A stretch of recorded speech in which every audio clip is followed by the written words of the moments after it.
दोस्तों नमस्कार। Amit talk show में आप सबका फिर से स्वागत है। जैसा कि आप सभी जानते हैं, हम प्रत्येक बार एक नई एस्पायरिंग स्टोरी के साथ मिलते हैं।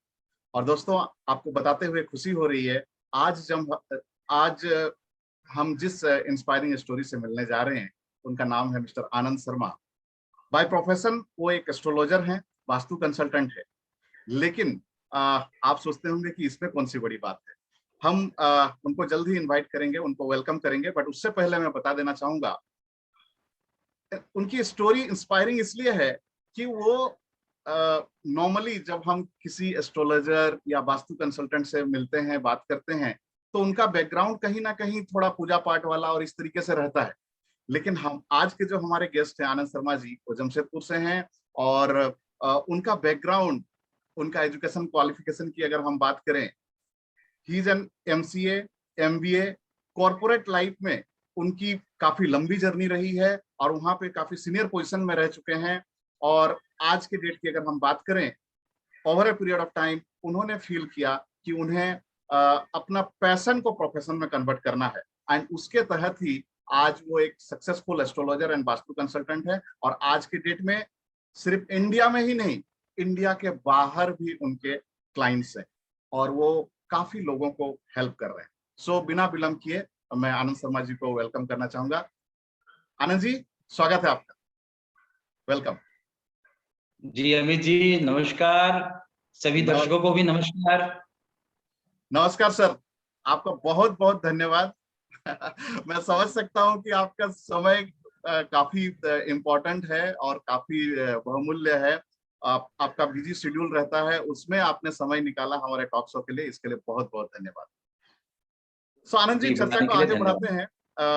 पहले तो मैंने थोड़ा सा इंट्रोडक्शन दिया है अपने दर्शकों को आपके बारे में, लेकिन चर्चा को आगे बढ़ाते हुए अच्छा रहेगा कि आप ही अपने बारे में थोड़ा सा डिटेल में अपने बारे में बताएं कि आपका कैसे जर्नी स्टार्ट हुआ था, आपका थोड़ा family background, educational background, and किस तरीके से आप इस प्रोफेशन में आए, इसके बारे में थोड़े डिटेल में बताएं प्लीज। जी जरूर।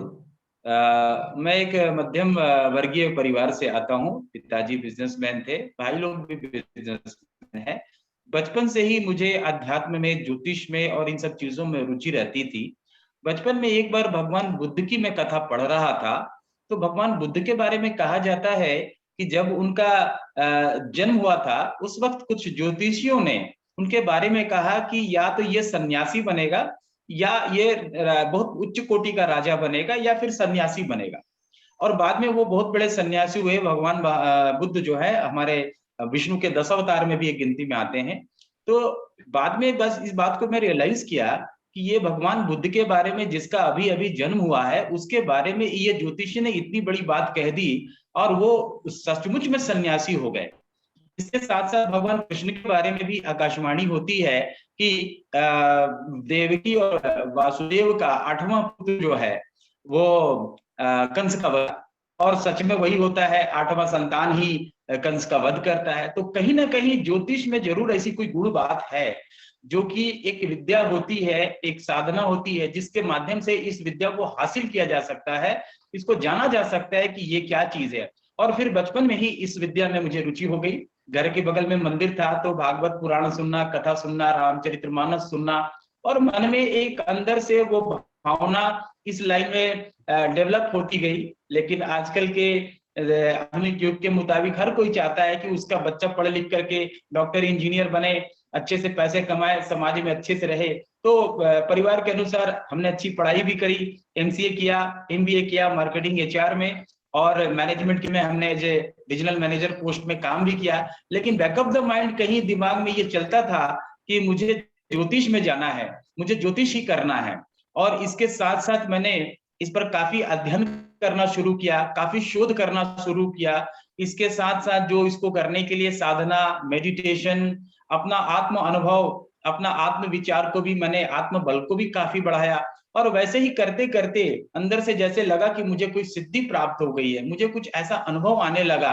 और उसके बाद में धीरे धीरे लोगों को वैसे ही, मतलब विदाउट एनी कंसल्टेंसी चार्जेस, मैं वैसे ही बताने लगा। और जैसे किसी को बताया कि भाई आपकी नौकरी लगने वाली है, और उसकी नौकरी लग गई। किसी को कहा कि आपको जेल होने वाला है, और उसको जेल हो गया। और किसी को कहा कि आपको बच्चे नहीं हो रहे लेकिन फलाने से फलाने समय में आपको बच्चे हो जाएंगे, और वो हो गया। तो फिर लोगों ने ही मुझे, लोगों का, जनता का बहुत मान सम्मान, बहुत प्यार मिला। और धीरे धीरे करते करते करते करते करते ऐसा हो गया कि मैं ये जर्नी वैसे तो 2000 के आसपास स्टार्ट किया था, और 5-6 साल अच्छे से अध्ययन करके 2006-07 से मैं लोगों को बताने लगा। और 2015 आते आते मेरे पास ऑल ओवर दी वर्ल्ड इतने लोग जुड़ गए मुझे कि फिर मुझे सोचना पड़ा कि मैं नौकरी कंटिन्यू करूं या फिर इस काम को फुल तौर पे अपना लूं। फिर सभी से विचार विमर्श करके और अपनी आत्मा की आवाज सुनते हुए फिर मैंने इस प्रोफेशन को फुल टाइम जो है अडॉप्ट कर लिया। और आज भी मैं full timer astrologer and vastu consultant का काम करता हूँ। That's really fantastic, Anand sir. In fact जब बात ज्योतिष विद्या की आती है, आपने बताया कि ये एक साइंस है और ये आज से नहीं है, ये मतलब पुराने टाइम से चलते आ रहा। आपने महाभारत का जिक्र किया और वहां पे जो भविष्यवाणी हुई थी कंस के केस में कि भगवान श्री कृष्ण जन्म लेंगे, अजय 8वें संतान, और वही वध करेंगे, ये हुआ था। रामायण में भी हमने कई बार ऐसे इंसिडेंट देखे थे जहाँ पे वो पहले से ही भविष्यवाणी हो चुकी थी और वो बाद में वही हुआ। सो ये एक साइंस है, लेकिन कहीं ना कहीं हम बोलते हैं, मतलब आज भी इंडिया की बात करें या वर्ल्ड की बात करें, सो वो एक्सेप्टेंस नहीं है। इवन एक मतलब इसका आज के डेट में पढ़ाई होती है, इसमें डिग्रीज और वो सारी चीजें होती है। सो इसके बारे में आप क्या कहना चाहेंगे सर? जी, ये बिल्कुल एक साइंस है। अभी मैं एक बात कहूंगा कि ज्योतिषी गलत हो सकता है, ज्योतिष नहीं गलत है। ज्योतिषी गलत हो सकता है क्योंकि देखिए, एक भाव से हम हजारों विचार करते हैं।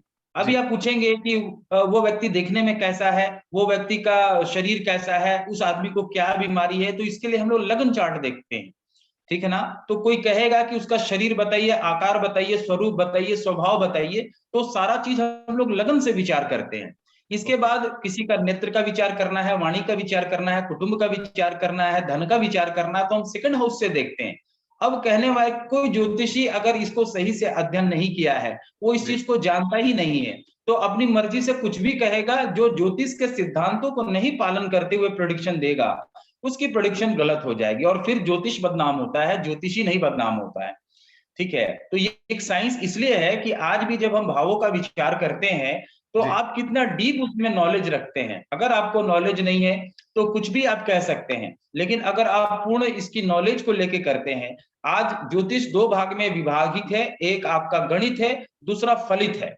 तो गणित वाला जो पार्ट है, जैसे 2 और 2 जोड़ने से 4 ही आता है, उसी तरह से जैसे सूर्य ग्रहण होता है, चंद्र ग्रहण होता है, भूकंप की भविष्यवाणी होती है, मौसम की भविष्यवाणी होती है, ठीक है ना। ये कई प्रकार की भविष्यवाणियां हैं जो कि गणित पार्ट में आता है और ये सही है। लेकिन जब फलित पार्ट में आते हैं तो एक भावों से बहुत सारा विचार होता है। कई बार लोग टाइमिंग गलत दे देते हैं, कई बार उनको पता ही नहीं होता है कि हमारा जन्म का समय क्या है, हमारा दिन तारीख क्या है। अगर वो हमें इनपुट ही गलत देंगे तो हमारा आउटपुट भी गलत ही आएगा। तो साइंस इसलिए है कि इनपुट प्रोसेस आउटपुट होता है, उसी तरह से इसमें भी हम किसी भी जातक की जन्म का तिथि, जन्म का समय और जन्म का स्थान लेते हुए उसको प्रोसेस करते हैं और फिर उसके बारे में हम लोग कुछ भी भविष्यवाणी करते हैं।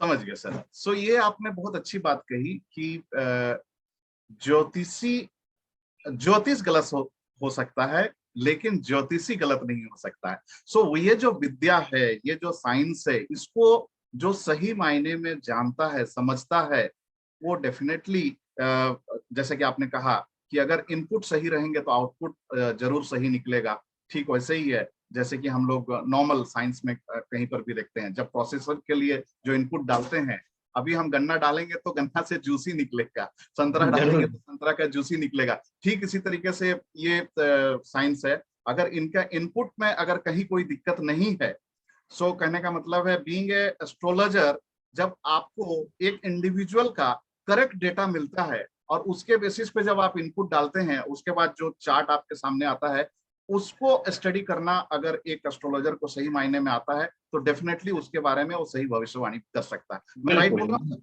जी? बिल्कुल बिल्कुल यही बात। ओके।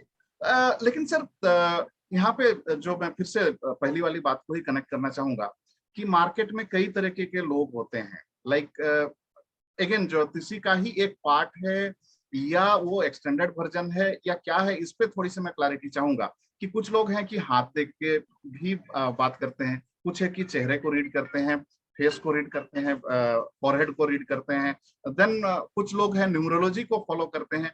सो ये भी ज्योतिषी का ही पार्ट है, ज्योतिष विद्या का ही पार्ट है या क्या है, इसके बारे में जरा डिटेल में बताएं।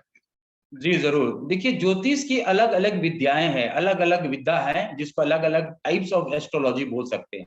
ओके। जैसे एक है आपका हस्तरेखा। आज भी विज्ञान, जो आप वैज्ञानिक प्रमाणता की बात करते हैं, आज भी देखिएगा बैंक में चाहे आधार कार्ड में हम लोगों का अंगूठा का निशान चलता है। और जी एक व्यक्ति, ईश्वर की इतनी अनुकंपा है कि एक व्यक्ति का अंगूठा दूसरे व्यक्ति से नहीं मिलता, चाहे जितना भी लोग हो जाए। जी सर। आप समझ सकते हैं कि, और हमारे ऋषि मुनि ने इस चीज को बहुत ही प्राचीन तरीके से शोध करके इस चीज को आइडेंटिफाई किया था। और हस्तरेखा एक विज्ञान है। हस्तरेखा, शकुन शास्त्र, स्वप्न शास्त्र, प्रश्न कुंडली। अभी जैसे बहुत सारे जातक जिसका कुछ भी नहीं मालूम है और वो एक कुछ प्रश्न का जवाब जानना चाहता है, ना उसकी कुंडली पता है। जैसे बहुत सारे लोग कहते हैं कि अगर हमारा हाथ कटा हो तो हम कैसे हाथ दिखाएं, हमारे पास डिटेल भी नहीं है, हमारे पास हाथ भी नहीं है, तो हम कैसे डिटेल दिखलाएं। तो वैसे कुंडली में प्रश्न कुंडली की विद्या आती है, जो प्रश्न कुंडली के माध्यम से भी हम लोग उसको देख सकते हैं।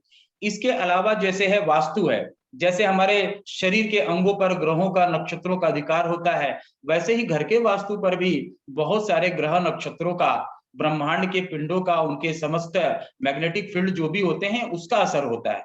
और इसके आधार पर ही हम लोग उसकी गणना करते हैं। और गणना करके, अब देखिए, इसमें आपका नाड़ी ज्योतिष आता है, केपी एस्ट्रोलॉजी आता है, इसके साथ साथ रावण संहिता आता है, लाल किताब आता है, बहुत सारी विद्याएं हैं।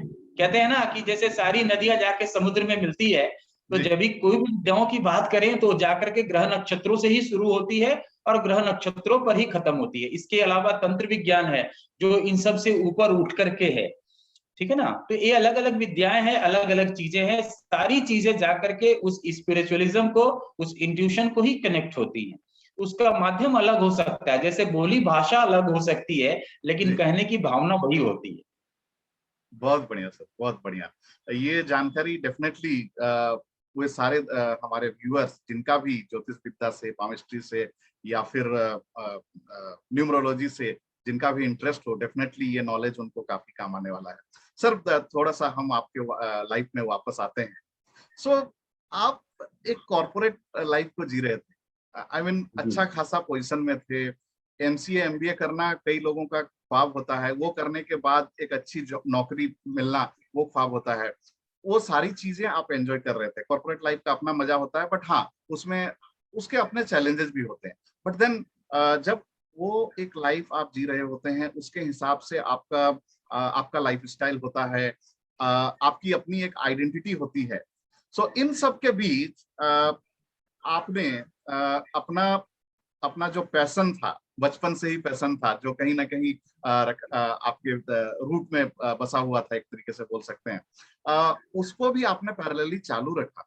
सो ऐसा वो कौन सा टाइम आया या कौन सा ऐसा टाइम आया जहां पे आपने फिर डिसीजन ले लिया कि नहीं, मुझे अपने पैशन को ही प्रोफेशन में कन्वर्ट करना है? और ये जब आप डिसीजन ले रहे थे तो डेफिनेटली ये नॉर्मल डिसीजन नहीं होता है, आप कितना भी ये बात कर लें, ये नॉर्मल डिसीजन नहीं होता।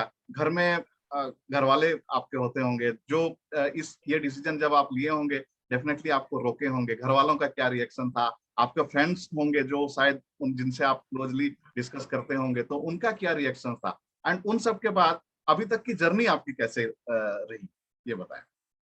जी जरूर। देखिए, जब हम कहीं नौकरी करते हैं तो आपको कुछ गिने चुने लोग जानते हैं, आपको आपकी कंपनी जानेगी, आपके परिवार के लोग जानेंगे, और 10 20 100 50 आपके फ्रेंड कलीग, दोस्त रिश्तेदार ही जानेंगे।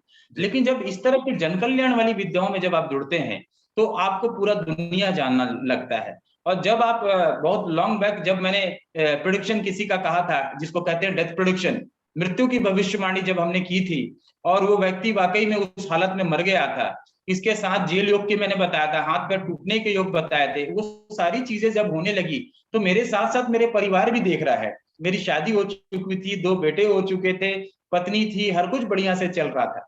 तो लोगों के ही कहने से कि सर आप इतना अच्छा जब देख रहे हैं, हम तो फलाने ज्योतिष के पास गए तो वो भी इतना अच्छा नहीं बताए, और मैं यहाँ गया था वहां गया था, लोगों का जब प्यार मिला, लोगों के ही प्रेरणा से, लोगों के ही कहने से, फिर मैं कहा कि जब लोगों को हमारी चीजें इतनी पसंद आ रही है, हमारी भविष्यवाणी इतनी पसंद आ रही, फिर जरूर हमने घर परिवार में डिस्कस किया कि भाई देखो हम एक ऑलरेडी अच्छे प्रोफेशन में है, अच्छे पोस्ट में है, अच्छे से काम कर रहे हैं। जी फिर घर वालों ने कहा कि वही बात कही कि यहाँ आप एक कुएं का मेढक बन करके आप रहोगे, आपको कंपनी जानेगी, परिवार जानेगा, आस पड़ोस के कुछ लोग जानोगे, लेकिन जैसे ही आप इस विद्या में आते हो आप पूरे विश्व के हो जाते हैं। जैसे कोई सेलिब्रिटी होता है, उसका कोई अपना, उसके सब अपने हैं, घर के अलावा भी पूरा विश्व भी उसका, वसुधैव कुटुंबकम वाली बात हो जाती है। जी पूरा विश्व के कल्याण के लिए पूरा विश्व उसकी तरफ देखता है कि कोई बाबा जी, पंडित जी, आनंद जी कुछ ऐसी बात कहेंगे जो हमारे जीवन को बदल देगा। और ऐसे हमने कईयों के जीवन को बदला भी है। आज के डेट में मेरे कहने से या मेरे मार्गदर्शन से किसी व्यक्ति की पूरी जीवन बदल गई है, तो वो व्यक्ति मेरे को अपने आप में एक बहुत ही मान सम्मान की दृष्टि से देखता है, जो किसी भी नौकरी चाकरी या किसी अन्य चीजों में ये चीज आपको नहीं मिल पाएगा। नहीं मिल पाएगा। जी जी, ये बहुत बड़ी बात कही आपने। और मैं पर्सनली आपको पिछले 5-6 सालों से जान रहा हूँ, एंड जिस तरीके की भविष्यवाणी इन जनरल जैसे आपने कही है, चाहे कि गवर्नमेंट को लेकर बात कही हो या फिर कोरोना को लेकर, क्योंकि आपके में रहता हूँ, सो मैं रिलेट कर पा रहा हूँ आपकी बातों से। बट सर एक बात बताएं, मैं वापस से आपकी उस बात पे आ रहा हूँ कि कई बार मैं आपकी बात नहीं कर रहा, इन जनरल मार्केट में तो बहुत सारे ज्योतिषी लोग हैं, पामिस्ट्रीज और है ना, वास्तुशास्त्री, ये सभी लोग जो अपने आप को बोलते हैं। सो और कहीं ना कहीं उनके सेट ऑफ क्लाइंट्स हैं, उनके अपने कस्टमर होते हैं जो उनसे मिलते हैं। बट वही वास्तुशास्त्री या वही ज्योतिष कुछ लोगों के लिए भगवान हो जाते हैं और कुछ लोगों के लिए वो सही भविष्यवाणी नहीं कर पाते हैं। तो फिर जिनके लिए नहीं कर पाते हैं वो उनके बारे में कुछ अफवाहें भी फैला देते हैं या कुछ। सो यहाँ पे मतलब जो आपने शुरुआत में बात कही थी, कहीं ना कहीं इनपुट में दिक्कत है, इस वजह से वो ज्योतिष सही प्रिडिक्ट नहीं कर पाते हैं, या किस लेवल का गैप हो सकता है? इसमें मैं बता देता हूँ, इसमें 2-3 बातें मैं बहुत गहरी बताने जा रहा हूँ। सबसे पहली बात ना कि दुनिया में 2-3 तरह के लोग हुए। एक जो है कि सच्चाई सुनना पसंद करते हैं, जो फैक्ट है। अभी मैं आपको कह दूंगा कि भैया आपको तो जेल होने वाला है, तो आपको ये साला फालतू ज्योतिष से मेरे बारे में बेकार बोल रहा है। फिर आप दूसरी जगह जाओगे, वो कह देगा कि आपकी कुंडली बहुत अच्छी है भैया, बहुत मान सम्मान कमाओगे, बहुत अच्छा रहेगा, तो आप उसको फॉलो करना शुरू करोगे। तो बात यह है कि हम ज्योतिषी हैं, हम चापलूस नहीं है, हम किसी के गुलाम नहीं है कि उसकी खुशी के लिए हम उसके उसके जो सुनना चाहेगा वही हम कहेंगे। तो ये बातें होती। तो लोगों की अपनी जब एक्सपेक्टेशन लेके जाते, मेरा कहने का ये मतलब है कि जब आप ज्योतिषी के पास जा रहे हैं, अच्छे ज्योतिषी के पास जा रहे हैं, तो आपके कान, आपका दिलो दिमाग अच्छा और बुरा दोनों सुनने के लिए खुले रहना चाहिए। अगर आप ये सोच रहे हैं कि वो मेरे बारे में अच्छा अच्छा बोलेगा, परिवार के बारे में अच्छा बोलेगा, तो वो ज्योतिषी है ही नहीं। क्योंकि जीवन में अच्छी बुरी सारी चीजें रहती हैं और अच्छा ज्योतिषी आपका अच्छा बुरा दोनों बताता है। तो पहली बात कि लोगों का एक्सपेक्टेशन, दूसरा कि कुछ मालूम नहीं है, इनपुट नहीं है और कुछ गलत इंफॉर्मेशन दे दिए, और तीसरा बात है कि ज्योतिषी की अपनी कितनी जानकारी है, जो एस्ट्रोलॉजर है वो खुद कितना जानता है। ठीक है ना? तो अगर वो अल्प ज्ञानी है या नहीं जानता है या कोई बात ऐसी है जहां पे वो कहने से घबरा रहा है, देखिए ज्योतिष को प्रेम, लोभ, मोह, द्वेष इन सबसे मुक्त होकर बात करनी चाहिए। मेरे को आपसे बहुत प्रेम रहेगा तो भी मैं आपको मीठा मीठा बोलूंगा, अरे यार उसको उसकी मृत्यु के बारे में बताऊंगा, वो तो मेरे उससे कल से दिखाना छोड़ देगा, जजमानी खत्म चली जाएगी। तो जहां ये भय होता है कि मेरा जजमान छूट जाएगा, जहां ये भय होता है यार कल से वो दिखाना छोड़ देगा, ठीक है ना, तो वहां पर ही क्या होता है कि ज्योतिषी अपने लाभ के लिए जब सोचना शुरू कर देता है, तब ज्योतिष का सत्यानाश होना शुरू हो जाता है। जब तक ज्योतिषी जन कल्याण के माध्यम से जो फैक्ट है वही बताना शुरू रखेगा, तब तक ज्योतिष भी आगे बढ़ेगा और ज्योतिषी भी आगे बढ़ेगा। अदरवाइज जहां चापलूसी बीच में घुस जाती है, शकल देख के बात करने वाली बात हो जाती है कि हाँ कोई अमीर आया है तो उसको महंगा महंगा रत्न लिखें और महंगा महंगा पूजा लिखें, और गरीब आया तो उसको 2-5 रुपए का भभूति देके भगा दें। ठीक है, तो ये जहां पर ज्योतिष में जहां व्यापार घुसता है, वहां पर सारी चीजें गड़बड़ हो जाती। नहीं, आप रत्न दीजिए, आप उसको जाप कराइए, पूजा कराइए, जो कि वास्तविक तौर पे जो जरूरी है वो कराइए। अननेसेसरी का, कि अगर आप फालतू का कुछ भी उसको सजेस्ट करेंगे, जी डेफिनेटली कि आदमी का इंसान है, उसकी चैतन्य है, वो 10 जगह जाकर पता करेगा कि हाँ वो जो कहे वो ठीक कहे हैं कि नहीं कहे। जी। ठीक है ना? जी ये आपने काफी बेबाक बात कही है, और मतलब स्पेशली यहाँ पे ये मैसेज मेरे ख्याल से उन सभी लोगों को गया होगा क्लियरली जिनका ज्योतिष पे विश्वास है। इसी बात को कंटिन्यू करते हुए एक चीज मैं पूछना चाहूंगा सर।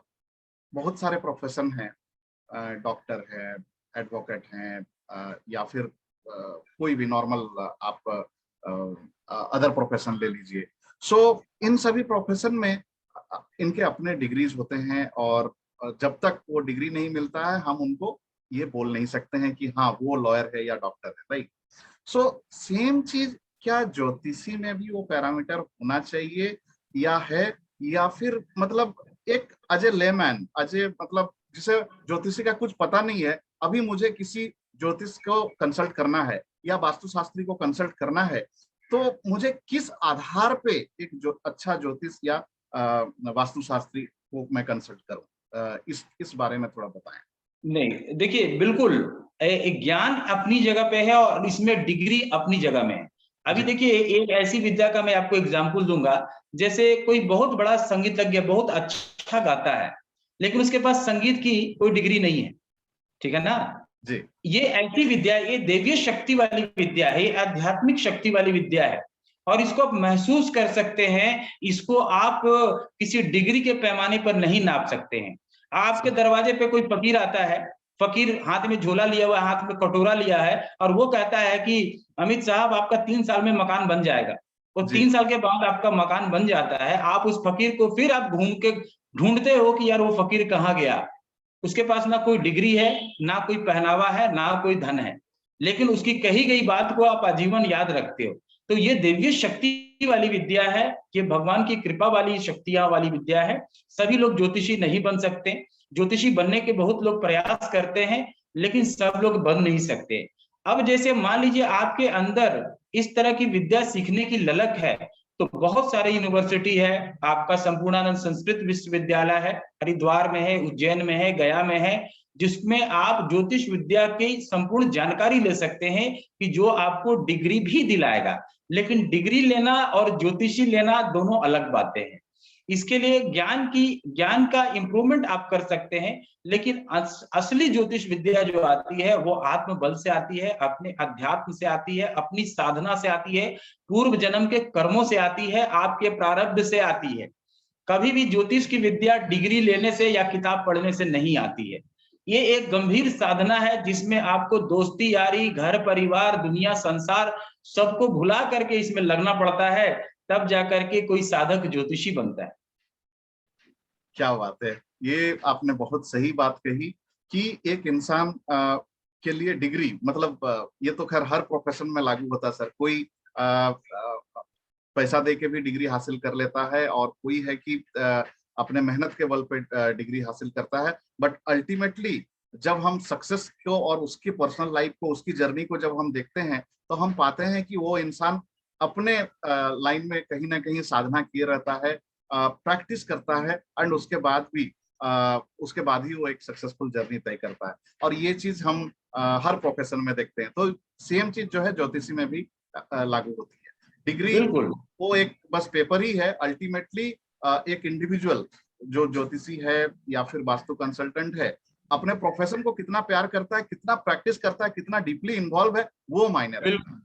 बिल्कुल बिल्कुल बहुत बिल्कुल। बहुत सही बात कही आपने sir.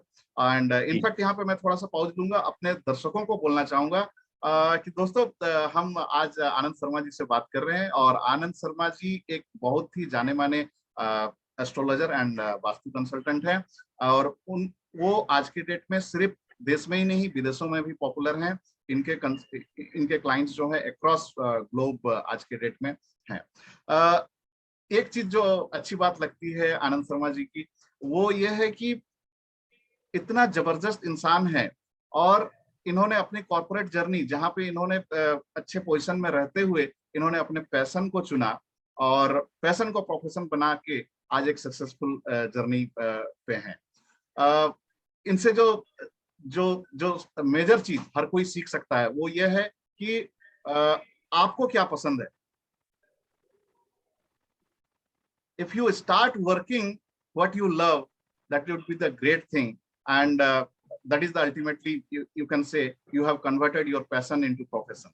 And if you do that, you can touch your success will be like in your hand in very soon, right? So that is the best thing about Anand Sharma ji, and मेरे ख्याल से आज के date में success की journey में तो वो thoroughly एंजॉय कर रहे हैं। आनंद शर्मा जी, आप हमें ये बताएं कि ये जो सक्सेस जो आपको मिला, कोई मतलब भले ही आप कितना भी प्यार करें अपने कोई काम को, कोई एक्टिविटी को, बट सक्सेस ऐसा नहीं होता है कि वो आपका इंतजार कर रहा होता है और आज आपने स्टार्ट किया और कल आपको सक्सेस मिल गया, राइट? सो ये जो सक्सेस की जर्नी कहाँ से स्टार्ट हुई? ऑफ कोर्स बचपन में आपके था, ये करना था, लोगों को हेल्प करना चालू किया, लेकिन एक होता है ना कि आप उस पर आगे बढ़ते गए, होता गया, वो वाली बात रही, या फिर एक टाइम के बाद लोगों में एक्सेप्टेंस होना चालू हुआ और फिर मतलब बेसिकली अपने सक्सेस जर्नी को थोड़ा डिटेल में बताएंगे तो अच्छा रहेगा। जी जरूर।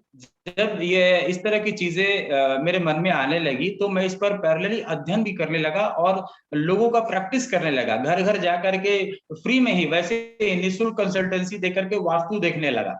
और वास्तु देखते देखते भी बहुत सारा अनुभव होते गया, और जब मैं किसी को उस बारे में बताया और वो चीजें घटित हो गई, वो चीजें सच हो गई, तो लोग फिर मुझे और प्रमोट करने लगे, नहीं आनंद जी आप इसमें और आगे बढ़िए, इसमें और आगे आप बढ़िए। ऐसा करके फिर मैं क्या किया, इसमें प्रॉपर संपूर्णानंद संस्कृत विश्वविद्यालय से ज्योतिषाचार्य की हमने डिग्री लिया। इसके अलावा कोलकाता के बहुत सारे इंस्टीट्यूटों से हमने गोल्ड मेडलिस्ट के, पामिस्ट्री में गोल्ड मेडलिस्ट हूँ, वैदिक ज्योतिष में गोल्ड मेडलिस्ट हूँ, अंक शास्त्र में गोल्ड मेडलिस्ट हूँ, वास्तु विशारद में गोल्ड मेडलिस्ट हूँ। तो इसकी जो विद्याओं की, जैसे आप डिग्री की बात कर रहे थे, तो प्रॉपर हमने इस पर ट्रेनिंग भी लिया है। अपने मुख्य एमसीए और एमबीए की डिग्री के अलावा अभी रांची यूनिवर्सिटी से मास्टर इन आर्ट्स ऑफ ज्योतिर्विज्ञान, इसमें भी मैं अभी डिग्री ले ही रहा हूं। तो एक ऐसी जर्नी है, एक ऐसा लाइन है जिसकी पढ़ाई कभी खत्म नहीं होती। ये ऐसा विद्या है, और जिस दिन एस्ट्रोलॉजर ये सोच ले कि मैं तो सब जान गया हूं, मैं सर्वज्ञ हो गया हूं, मुझे और सीखने की जरूरत नहीं है, उस दिन उसकी जर्नी स्टॉप हो जाएगी। ये हम जैसे डॉक्टर की प्रैक्टिस होती है, कोई भी कंप्लीट डॉक्टर नहीं होता, उसी तरह से वकालत की प्रैक्टिस होती है, कोई कंप्लीट नहीं होता, उसी तरह से हमारे ज्योतिष में आज एक नई कुंडली आ जाए, आज एक नई चीज आ जाए, तो हमारे लिए वो कौतुक का विषय होता है कि अरे इसमें अलग चीज ये है, मुझे ये चीज, ये इसके साथ ऐसा क्यों हो रहा, आखिर इसके ग्रह कहाँ बैठे हैं, क्यों इसको ऐसे प्रभावित कर रहे हैं। तो हर एक व्यक्ति अलग है, हर एक इंसान यूनिक है, उसकी अपनी कुछ खासियत है, कुछ गुण है, कुछ अवगुण है, कुछ उसके प्राप्ति है, कुछ असफलता है, तो वो सारी चीजें कुंडलियों से दिखती है। ऐसे विशेष बहुत सारी कुंडलियां होती है जिस पर हम लोग नजर बैठा के देखते हैं कि ये व्यक्ति आगे जाना चाहिए, और वो व्यक्ति जब वाकई में 10 साल 15 साल बाद जब उस मुकाम पे पहुंचता है, तो आकर के पैर छू के कहता है कि गुरुजी आपने जो कहा था आज मैं उस मकाम पे हूँ। तो ये लोगों का प्यार, लोगों का समर्पण, लोगों का एक विश्वास फिर बढ़ता है, और वो विश्वास ही 10 लोगों को फिर बताता है। ये तो वर्ड ऑफ माउथ वाली बातें हैं। आज भी मेरे यहाँ कोई बोर्ड नहीं लगा हुआ है, लोग वर्ड ऑफ माउथ से ही मुझे दिखाते हैं। किसी ने मुझसे दिखलाया और वो उन्होंने ही अपने मेरे काम से खुश होकर के आगे मुझे प्रचारित किया, मेरा रेफरेंस दिया, मेरे नंबर दिए, और वैसे ही चल रहा है, ठीक है ना। तो ये विद्या ऐसी है कि जहाँ पे आपका काम ही आपका पहचान है। आप इसमें एक कोई ऐसी चीज नहीं है, समथिंग लाइक अ कुकिंग, आपका खाना आपका स्वाद बता देगा। एक छोटे से ठेले में भी अगर अच्छा खाना मिलता है तो वहां ऑटोमेटिक भीड़ लग जाएगी, उसको कोई प्रचार की जरूरत नहीं। और अगर खाना अच्छा नहीं, आप कितना भी सजा लो, 2-4 लोग खाएंगे, उसके बाद कहेंगे कि भैया ये बेकार है, यहाँ मत खाना, ठीक है। तो उसी तरह से हमारी ये जो ज्योतिष की विद्या है, ये लोग ही एक दूसरे को प्रचारित करते हैं। और जब आज मेरे से 14-15 कंट्री से लोग, आपका London, Canada, America, Thailand, Finland, Australia, Norway, Dubai, Malaysia, Singapore, Abu Dhabi, Bahrain, Qatar, मैंने ऐसे करके करीब 14-15 कंट्री से लोग मुझे दिखाते हैं। और बड़ी खुशी होती है जब वो कहते हैं कि नहीं आनंद जी आपने जो कहा था वो हुआ, या आपने जो नेगेटिव भी कहा था वो भी हुआ। तो एक खुशी मिलती है कि हाँ हमारा प्रेडिक्शन इस लेवल पे है जहां आज पूरी दुनिया, पूरा विश्व मुझे खोज रही है। क्या बात है। बहुत बढ़िया, बहुत जबरदस्त जर्नी रही है सर अभी तक आपकी। अ, अभी तक आप 25,000 से भी ज्यादा लोगों तक पहुंच चुके हैं, उनको हेल्प कर चुके हैं और उन्हें एक तरीके से गाइड कर रहे हैं as an astrologer, as a personal coach. क्योंकि आपका कोचिंग मतलब आपका जो गाइडेंस का स्टाइल मतलब एक एस्ट्रोलॉजर के रूप में कभी नहीं रहता है, ऑलवेज एक मेंटर के रूप में रहता है। तो मोर ओवर मैं समझता हूँ आज मतलब आप एक एस्ट्रोलॉजर कम लाइफ कोच की भूमिका निभाते हैं किसी भी इंडिविजुअल के रूप में। जी जी, देखिए तो क्या है इसमें, इसके लिए मैं ये किस लिए कर पाता हूँ, क्योंकि मैं आधुनिक पढ़ाई भी किया हूँ, मैं टेक्निकल पढ़ाई भी किया हूँ, मैं मैनेजमेंट की पढ़ाई भी किया हूँ, और मैं वैदिक ज्योतिष की भी पढ़ाई किया हूँ। तो आई कैन इजिली कोरिलेट माई मतलब द पास्ट जो भी स्पिरिचुअल विज्ञान है और जी आज का जो टेक्नोलॉजिकल विज्ञान है, मैं दोनों को कोरिलेट कर पाता हूँ। ठीक है ना। अभी मैं पुरानी किताब से मैं बताऊंगा तो आज के जो आधुनिक जो लोग हैं वो इन चीजों को समझ नहीं पाएंगे। तो मेरा बहुत बताने का जो तरीका रहता है वो एज ए फ्रेंड और आज के आधुनिक वातावरण के अनुसार, कभी जी भी ज्योतिष जो होता है ना वो देश काल परिस्थिति के अनुसार होती है। ठीक है ना। और जी इस चीज को मैं बखूबी जानता हूँ, क्योंकि मैं उसी प्रकार से लोगों को बताता हूँ, क्यों वो अपने आने वाले जीवन या चलता हुआ जीवन में उस चीज को करीब से महसूस करें कि हाँ, आनंद जी जो बता रहे हैं वो मेरे जीवन में इस तरह से इस पार्ट को टच कर रहा है। ठीक है ना। बहुत बढ़िया सर। सर एक बात बताएं कि एक इंसान के लाइफ में 4 मेजर एरियाज जो हैं वो काफी इंपॉर्टेंट रहते हैं। मैं as a layman, as an audience point of view से मैं बात कर रहा हूँ आपसे। ये 4 एरिया जो है, हेल्थ हो गया, वेल्थ हो गया, रिलेशनशिप हो गया, and and peace of mind, मतलब मन की शांति की अगर हम बात करें। जी सो इंसान है, लाइफ है, तो ये तो समस्या रहेंगी ही रहेंगी, और कोई एक एरिया पे कुछ ना कुछ समस्या रहती है। ऐसा कभी नहीं होता है कि एक इंसान का चारों एरिया पे एकदम सब कुछ टनाटन मतलब अच्छा चल रहा है। ठीक है। सो जी। एस्ट्रोलॉजी क्या इन चारों एरिया को ध्यान पे रख के हेल्प कर पाता है, या फिर आप जो है अपने क्लाइंट्स का जो जरूरत होता है उसके हिसाब से आप उसको गाइड करते हैं, या पूरा कंप्लीट लाइफ का पिक्चर आ जाता है एस्ट्रोलॉजी? मैं आपको थोड़ा सा एस्ट्रोलॉजी का बेसिक में थोड़ा बता रहा हूँ। जी जैसे ईश्वर ने ऐसी व्यवस्था रखी है कि जो जीवन के जितने भी महत्वपूर्ण चीजें हैं उसमें से आप कुछ भी नहीं चुन सकते। कुंडली में 12 भाव होते हैं, 12 राशि होती है, 27 नक्षत्र होते हैं, और देवता भी इन्हीं ग्रह नक्षत्रों के अधीन है। देवता भी जब शनि की 7.5 चलती है तो भगवान शंकर भी इससे पीड़ित हुए, भगवान राम को भी वनवास झेलना पड़ा। जी और इसमें देखिए 12 भाव में अभी मैं आपको छोटा सा एग्जांपल दूंगा कि ज्योतिष कैसे जरूरी है। देखिए कुंडली में 12 भावों में पहला भाव लग्न का होता है, जिसमें लग्न माने शरीर बोलते हैं, जो आप बोल रहे थे ना स्वास्थ्य की बात। तो जी अगर किसी व्यक्ति का लग्न मजबूत है, किसी व्यक्ति का लग्नेश मजबूत है, तो वो व्यक्ति कम बीमार पड़ेगा, उस व्यक्ति को कम से कम शारीरिक कष्ट होंगे। किसी व्यक्ति का सेकंड हाउस, जिसको हम लोग धन का भाव बोलते हैं, और एकादश भाव आय का भाव बोलते हैं, जहां से वो आमदनी करता है, और उसका भाग्य स्थान अगर मजबूत है, पंचम भाव जो है नौकरी चाकरी का है, अगर ये भाव उसका मजबूत है, वो जीवन में उन्नति ही करता जाएगा, कभी उसको नौकरी को लेकर धन को लेकर के कभी समस्या नहीं आएगी। अब देखिए ये भी आप नहीं चुन सकते, है ना। आप जीवन में कितना पैसा कमाएंगे, हर एक व्यक्ति खाली हाथ आता है, लेकिन कोई व्यक्ति नहीं जानता है कि मेरे जीवन में कितना पैसा आएगा। तन का भाव, आप चाहें कि अमिताभ बच्चन जैसा दिखें तो आप नहीं दिख सकते हैं, क्योंकि आपको वो चुनने की आजादी नहीं है। तीसरा भाव होता है भाई बंधु का। आप पैदा लिए, आपसे पहले कोई पैदा ले चुका है, आपके उसके नीचे पैदा हुआ है, तो कोई बड़ी बहन है तो बहन हो गई, भाई है तो भाई हो गया, उसमें आपका कोई भी कंट्रीब्यूशन नहीं है, आपका कोई भी रोल उसमें नहीं है। लेकिन आप उस ऋण अनुबंध में जुड़े हुए हैं, जिस ऋण अनुबंध में आपको उस भाई बहन का रोल को पूरा करना है। चौथा भाव होता है माता का और सुख का। आप चौथे भाव को भी नहीं चुन सकते हैं, आपकी माता कौन होगी ये आप नहीं डिसाइड करते हैं, ना ही माँ डिसाइड करती है।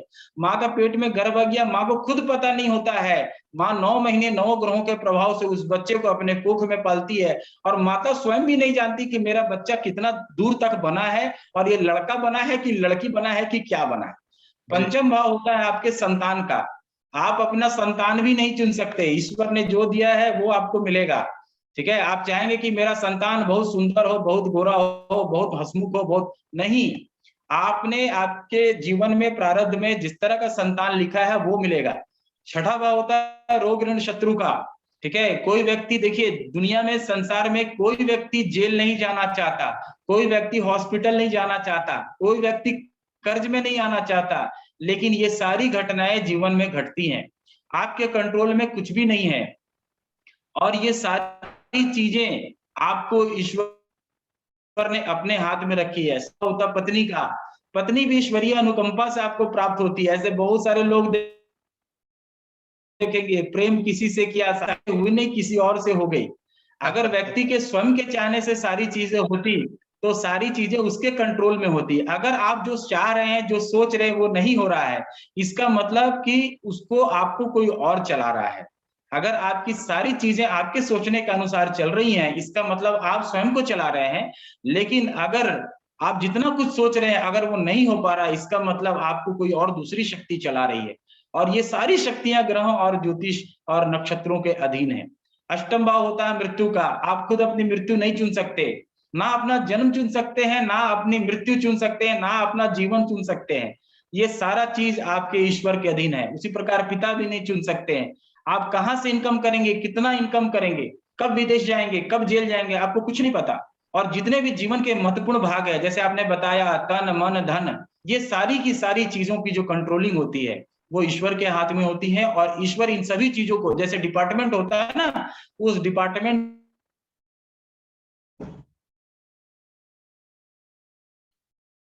के भाग में। सर आपकी आवाज चली गई है। और एक मिनट जी। तो हाँ, इस तरह से ईश्वर ने उसको डिवाइड किया हुआ है और ग्रह उस अनुसार ही काम करते हैं। ओके। तो इसमें एक क्वेश्चन मेरे दिमाग में आ रहा है, अगर सब कुछ डिस्टाइंड है और एस्ट्रोलॉजी, न्यूमरोलॉजी या पामिस्ट्री जो भी जिसके भी थ्रू से अगर हमें ये एक्सेस मिल जाता है कि हमें ये पता चलता है कि भविष्य में क्या होने वाला है या कैसी चीजों की होने की संभावना है, तो इन सब से बचने के लिए फिर एस्ट्रोलॉजी का क्या रोल है या किस तरीके से ये हेल्प कर सकता है? क्योंकि आपने जी जैसे कहा बिल्कुल। जीवन मृत्यु और जो महत्वपूर्ण घटनाएं हैं ये होनी है तो होनी ही है, तो एस्ट्रोलॉजी से जी तो बिल्कुल। पता चल जाएगा कि यह होनी है, लेकिन क्या इसको हम रोक भी सकते हैं या मतलब एस्ट्रोलॉजी इस पे क्या हेल्प करेगा? प्लीज इसके बारे में देखिए अगेन मैं एक छोटा सा आपको उदाहरण देता हूं। जी जैसे कोई स्कूल में 100 में 40 नंबर से पास है और लड़का 35 नंबर ला रहा है, तो जो टीचर होता है उसके हाथ में 5 नंबर ग्रेस मार्क होता है जो उसको दे करके पास करा सकता है। लेकिन ओके कोई बच्चा अगर 5 नंबर ही लाया तो किसी टीचर में इतनी पावर नहीं है कि उसको 35 नंबर देके पास करा सके। उसी प्रकार से ज्योतिष में, ज्योतिषियों के हाथ में 2-3% 2-4% की ही पावर होती है, जिस पावर से वो किसी की भी ज्योतिष के उपायों से, ग्रह अनुष्ठान से, जाप से, रत्न से, रुद्राक्ष से या कोई भी अदर उपाय करके उसके दोष को टाला जा सकते हैं। जी लेकिन सभी सभी चीजों को नहीं टाला जा सकता। समथिंग लाइक दैट कि जब मैं कुंडली में देख रहा हूं कि इसके सर में चोट लगेगी तो मैं उसको हेलमेट पहनने की सलाह दूंगा कि भाई आप हेलमेट धारण कर लो, कि सर में तो लगेगा उसको मैं नहीं रोक सकता हूं, लेकिन हेलमेट पहन लोगे तो सर में जो लगेगा लेकिन वो आपको चोट नहीं लगेगी, वो जो लगेगा वो वहीं तक आके चला जाएगा। उसी ओके प्रकार जो है ज्योतिषीय उपाय से हम लोग क्या करते हैं कि जो उसके ज्यादा से ज्यादा जो दुष्प्रभाव है उसको हम लोग कम कर सकते हैं। खत्म तो बिल्कुल नहीं किया जा सकता है कि ईश्वर ने जो रचा है, ब्रह्मा जी जो रच के, जो विधि विधान जो रच के जो भेजा है, उसको तो कोई किसी ज्योतिष में इतना दम नहीं है कि उसको खत्म करे। क्या बात है सर, इतना ऑनेस्टली और इस चीजों को मतलब डिटेल में बताने के लिए मतलब आपका बहुत बहुत धन्यवाद। इससे मेरे ख्याल से लोगों का ज्योतिष के प्रति विश्वास बढ़ेगा ही, घटेगा नहीं। सो ये जानकारी के लिए आपका बहुत बहुत धन्यवाद। सर वापस आपके लाइफ में आते हैं। हम जानना चाहेंगे कि आपने जब फुल टाइम इस जर्नी में आ गए और आपने ठान लिया कि नहीं अब फिर वापस मुझे कॉर्पोरेट लाइफ में नहीं जाना है, इसको ही मेन स्ट्रीम में ले आना है, लेकिन फिर भी जब स्टार्टिंग करते हैं और शायद उस टाइप के सक्सेस नहीं मिलते हैं जैसे कि हम उम्मीद करते हैं, हर चीज में एक टाइम लगता है, राइट? सो वो हम जानना चाहेंगे कि वो कौन से इंसिडेंट रहे आपके लाइफ में, जिसको हम लोग बोलते हैं ना आहा मोमेंट ऑफ लाइफ, कि वो जब हो गया और उसके बाद गाड़ी मतलब पटरी पे आ गई और एक तरीके से आप आगे बढ़ने लगे। वो कौन से मोमेंट रहे जब आपको लगा कि अब हम पूरी तरीके से मेन स्ट्रीम में आ गए हैं, अब मुझे पीछे मुड़ के देखने की जरूरत नहीं होगी? तो ऐसे कुछ इंसिडेंट आप शेयर करना चाहेंगे? जी बिल्कुल, जैसे मैं बताया कि 2011 में जब मैं काम भी कर रहा था और ज्योतिष भी कर रहा था, तो ऐसे कई सारे प्रोडिक्शन मेरे सामने आए और वन बैक टू बैक इतने सारे करेक्ट प्रोडिक्शन हुए, जिसमें डेथ प्रोडिक्शन से लेके नौकरी का प्रोडिक्शन से लेकर के पैसे का और शादी का, बच्चे का, ऐसी बहुत सारे जब प्रोडिक्शन मेरी सही हो गई और लोगों ने फिर मुझे कहा कि आनंद जी आप इसको फुल टाइम प्रोफेशन बना लो। और मैं बताऊं 2000 उधर मैं किसी से डिमांड नहीं करता था, कोई फीस में नहीं लेता था, ठीक है ना। और फिर एक मोमेंट आया जब मुझे लगा कि जब भाई अब इसको मैं फुल टाइम करूंगा तो मुझे घर परिवार चलाने के लिए मुझे फीस लेनी पड़ेगी। तो हमने फिर अपने गुरुजी से कंसल्ट किया, तो गुरुजी ने कहा कि पूरी दुनिया फीस लेती है, आप तो फीस नहीं लेकर के और ऋणी कर रहे हो, तो आप फीस लिया करो। हाँ ये है कि आप उसकी स्वेच्छा पे छोड़ा करो, ठीक है ना। तो वैसा करके फिर मैंने जब शुरू किया और एक टाइम आया जब मुझे सब चीज छोड़ करके अपने पैशन को मैंने फॉलो करते हुए इसको जब मैंने आगे बढ़ाया, तो स्वेच्छा से छोड़ने से तो फिर घर चलाना मुश्किल हो गया था। नेचुरल सी बात है कि ठीक है आप में पावर है, आप में सिद्धि है, लेकिन घर परिवार चलाने के लिए एक धन की आवश्यकता होती है।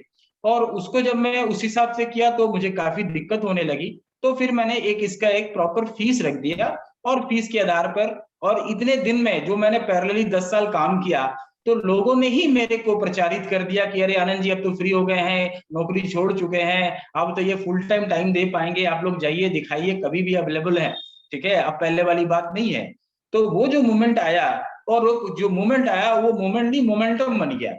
उसके बाद जैसे कि एक परिवार दिखलाया, वो फिर 10 परिवार को बताया, अड़ोस पड़ोस में बताया, विदेश में रहने वाले अपने मित्रों को बताया, और फिर विदेश में रहने वाले मित्र अपने मित्रों को बताएं। इंडिया के जितने भी एनआरआईज हैं जिनको भारतीय हैं और भारतीय ज्योतिष पर, हमारी इस विद्या पर यकीन है, भरोसा है, वो फिर हमको और आगे प्रचारित किए, और एक के बाद दूसरा, दूसरे के बाद तीसरा, ये रेफरेंस ही मिलते चले गया। और फिर मैं आगे बढ़ता ही चला गया और फिर इस लाइन में पलट के नहीं देखा। मैं तो भूल भी चुका हूँ कि कॉर्पोरेट में था और ये था।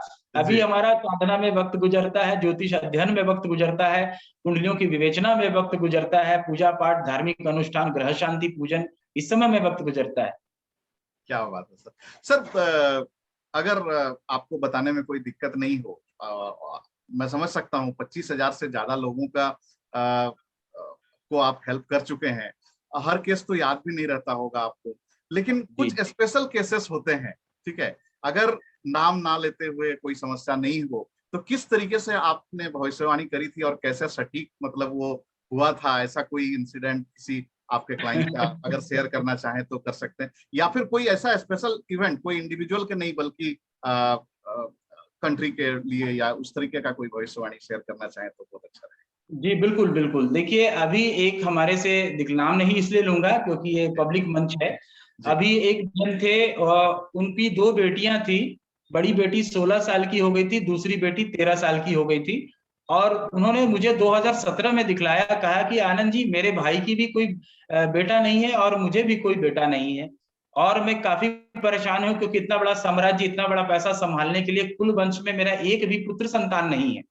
तो हमने 2017 में प्रेडिक्शन किया और उनको टाइम दिया कि 2020 के सितंबर में आप इस चीज को आजमाइए, और मैं आपको जो ग्रह नक्षत्र मुहूर्त में बता रहा हूं, उस मुहूर्त के दौरान आप इस चीज को, आप इस कार्यक्रम को आगे बढ़ाइए, आपको एक पुत्र संतान की प्राप्ति होगी, जो कि आपको, आपके पूरे साम्राज्य को, आपके कुल खानदान को बहुत आगे ले जाएगा, और वो पुत्र ही होगा।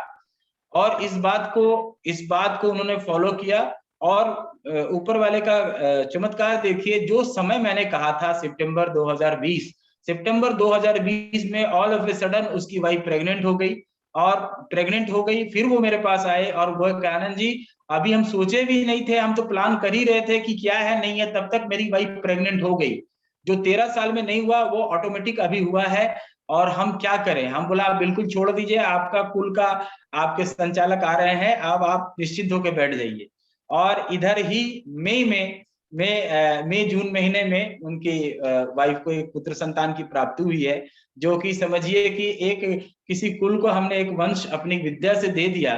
तो ये अपने आप में, ये भी रिसेंट घटना है, ऐसे कई सारी घटनाएं हैं जहां से मैंने लोगों का स्थान परिवर्तन कराया, नौकरी परिवर्तन कराया।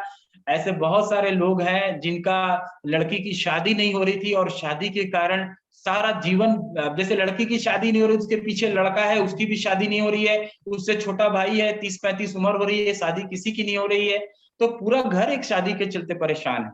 बहुत सारे लोग हैं जो नौकरी के लिए सुसाइड तक करने की सोच रहे हैं कि आनंद जी नौकरी नहीं मिली तो मैं सुसाइड कर लूंगा।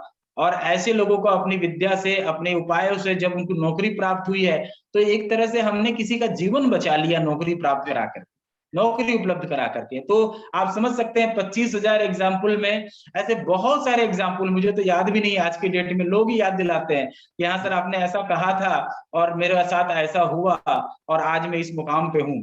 13 साल 14 साल बाद जब लोग आते हैं और मेरे से चरण स्पर्श करके मैंने आंख में आंसू भर के बात करते हैं कि अरे आनंद जी, मैं तो कभी जिंदगी में नहीं सोचा था कि मैं यहाँ पहुंचूंगा, कभी जिंदगी में नहीं सोचा था कि मेरे साथ ऐसा होगा। ठीक है। और लोग आते हैं, आशीर्वाद लेते हैं और बहुत सारी दुआएं देके जाते हैं कि यार आनंद जी आपकी कृपा से। तो ये जो दुआ है ये कभी मुझे कॉर्पोरेट वर्ल्ड में नहीं मिलती। ये जो लोगों का प्रेम और लोगों का जो सहयोग और लोगों का जो कृपा है, ये मुझे कॉर्पोरेट वर्ल्ड में सिर्फ मुझे पैसा मिलता है और बाकी कुछ भी चीज जो है वहां नहीं है, वो आप भी जान रहे हैं कॉर्पोरेट वर्ल्ड को। ठीक है। लेकिन इस विद्या में, इस लाइन में मान सम्मान, प्रतिष्ठा, रुपया, कीर्ति, प्रशंसा, हर चीज इस लाइन में मौजूद है। बहुत बढ़िया सर, आपकी बातें आप जितने इंटरेस्टिंग है, आपकी बातें उतनी ही इंटरेस्टिंग है और आपसे बात करते हुए पता ही नहीं चल रहा है किस तरीके से समय आगे बढ़ता चला जा रहा है। हमारे इस टॉक शो के जरिए डेफिनेटली बहुत सारे लोग जो है आपको सुनने वाले हैं और सुन रहे हैं और डेफिनेटली वो चाहेंगे कि आपसे कनेक्ट भी करें। मैं पर्सनल लेवल पे अपना आपका डिटेल्स जो है यूट्यूब चैनल के लिंक पे और फेसबुक पे तो दे ही दूंगा, लेकिन जो हमें अभी सुन रहे हैं या आने वाले दिनों में सुनेंगे उनके लिए मैं चाहूंगा कि आप अपने खुद ही बताएं कि किस तरीके से वो लोग आपसे कनेक्ट कर सकते हैं। जी बिल्कुल, इसके लिए मैं अपना सबसे पहले अपना नंबर शेयर करता हूं। मेरा मोबाइल नंबर नोट किया जाए। मेरा मोबाइल नंबर है 9835702489। मैं फिर से एक बार बोलता हूं, 9835702489। ये मेरा नंबर कॉलिंग और व्हाट्सएप नंबर भी है। एक बार फिर से बताएं, मैं चैट बॉक्स में भी डाल देता हूं फेसबुक में। आप डाल दीजिए 9835702489। ओके, 9835702489। जी, तो ये मेरा व्हाट्सएप नंबर भी है। तो व्हाट्सएप के माध्यम से भी मुझे देश विदेश से लोग दिखलाते हैं। वीडियो कॉल में बात कर सकते हैं, चैट कर सकते हैं या डायरेक्ट कॉल कर सकते हैं। इसके अलावा और कोई माध्यम जिसके थ्रू से आपसे लोग कनेक्ट कर सकते हैं सर? फेसबुक है हमारा आनंद शर्मा के नाम से, आनंद शर्मा एस्ट्रोलॉजर जमशेदपुर। अगर आप गूगल में भी खोजेंगे तो मिल जाएंगे।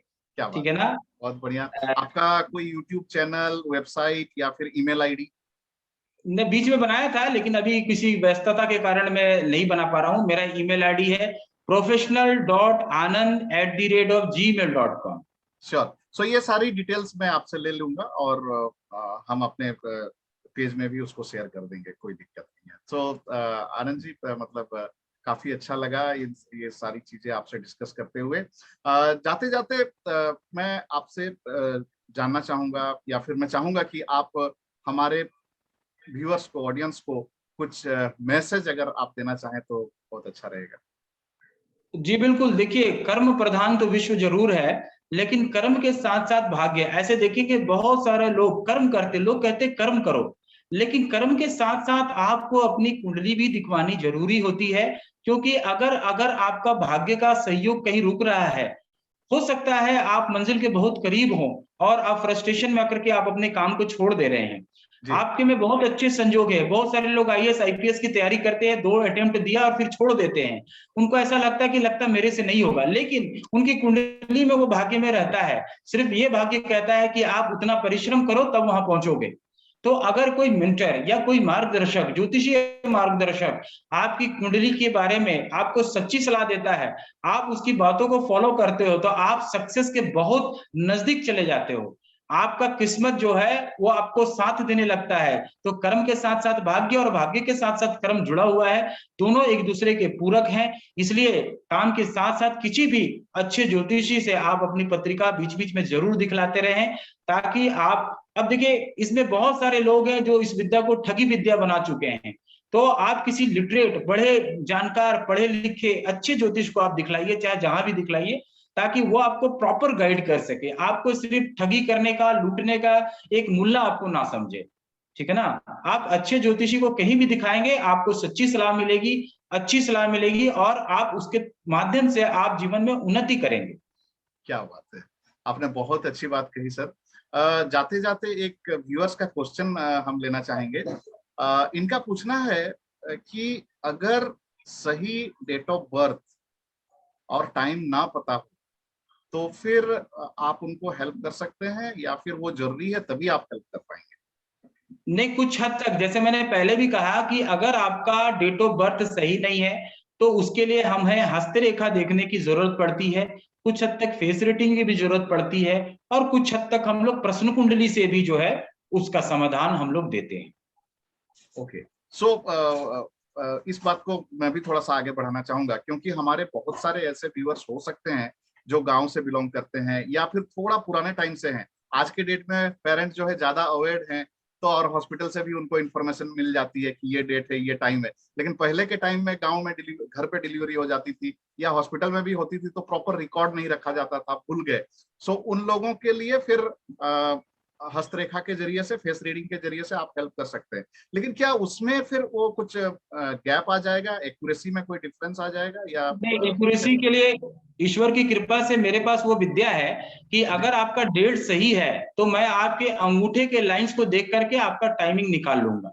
क्या बात, ओके, अगर सो डेट सही है तो जी, टाइमिंग का इशू मैं सॉल्व कर सकता हूँ, डेट कम से कम सही होनी चाहिए। तो उसके बाद डेट अगर सही है तो न्यूमरोलॉजी में भी बहुत सारा सोल्यूशन आपको मिल जाएगा, उसमें टाइमिंग की बहुत ज्यादा नहीं है। बहुत सारे ऐसे लोग हैं जिसको पता नहीं है, जीवन में बहुत सारा कष्ट है, तो जीवन में लास्ट जो प्रीवियस जो जीवन में घटनाएं घट चुकी हैं, आपका जो पास्ट है, इसको बोलते हैं रिवर्स इंजीनियरिंग। आपका जीवन में जो जो पूर्व में घटनाएं घट चुकी हैं उसके जी, अनुसार, जैसे आपका शादी कब हुआ, आपका बच्चा कब हुआ, आपका एक्सीडेंट कब हुआ, आपको धन की प्राप्ति कब हुई, आपका नुकसान कब हुआ, ये आपके रिवर्स आपके जीवन में जो पूर्व जनित घटनाएं घटी हुई हैं उस जी, सबको भी कैलकुलेट करते हुए भी आपका जन्म का समय निकाला जा सकता है, बशर्ते कि आपका टाइमिंग सही हो। क्या बात है, क्या बात है। सर जाते जाते एक हमारे और व्यूअर्स का क्वेश्चन आया है। इनका पूछना है कि हमारे पुराने जन्मों का भी इस जन्म में कुछ उसका इफेक्ट होता है, या पुराने जन्म का कोई लेना देना नहीं है इस जन्म से? बिल्कुल पुराने जन्म का ही लेखा जोखा होता है। जब आप जन्म लेते हो तो आपका कुंडली का चक्र उसी समय बन जाता है, और आप अपने पूर्व जन्म की जर्नी जहां छोड़ के आए रहते हो, फिर वहां से आपका जीवन शुरू होता है, जिसको हम लोग महादशा के नाम से जानते हैं। जैसे कोई बच्चा जन्म ले रहा है और उसकी राहु की महादशा शुरू हो रही है, कोई गुरु की महादशा में जन्म ले रहा है, कोई चंद्रमा की, इसका मतलब उसका चंद्रमा से पहले की दशा वो भोग करके आया है। जीवन में देखिए, अब अंबानी का घर में बच्चा पैदा हुआ और एक गरीब का घर में बच्चा पैदा हुआ, दोनों जी, की अपनी किस्मत है, जन्म तो दोनों ही लिया है, लेकिन एक को पिछला कितना बड़ा धन, अपार संपत्ति, अपार परिवार, कुल वंश सब कुछ मिलता है, और एक बच्चा जन्म लेता है उसको कुछ भी नहीं मिलता है। ये क्यों होता है? कोई बच्चा जन्म लेता है और जन्म से अंधा होता है, जन्म से लंगड़ा होता है, जन्म से लूला होता है, उसके शारीरिक अपंगता होती है, मंद बुद्धि होता है, विकृत दिमाग होता है। उसने ऐसा क्या किया भाई? वो तो जीवन में अभी अभी आया है, उसने किया क्या है जो उसके शरीर के मन के साथ इतनी विकृति होकर के वो जन्म लिया है? जी, तो इसमें कहीं ना कहीं प्रारब्ध या पूर्व जन्म का खेला होता है, और आपने जैसा कर्म किया है उसी का भोग भोगने के लिए आप पृथ्वी लोक में आते हैं, मृत्यु लोक में आते हैं, और वही जीवन भोगने के लिए ही आपका जन्म होता है। क्या बात है। सो आनंद सर, आपसे बात करते हुए समय का बिल्कुल भी पता नहीं चला। बहुत सारी नए इंफॉर्मेशन मिली।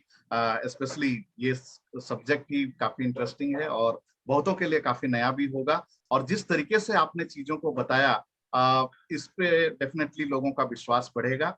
और हम यही दुआ करते हैं कि आप और ज्यादा तरक्की करें और ज्यादा लोगों तक पहुंच पाएं और ज्यादा लोगों को हेल्प करें।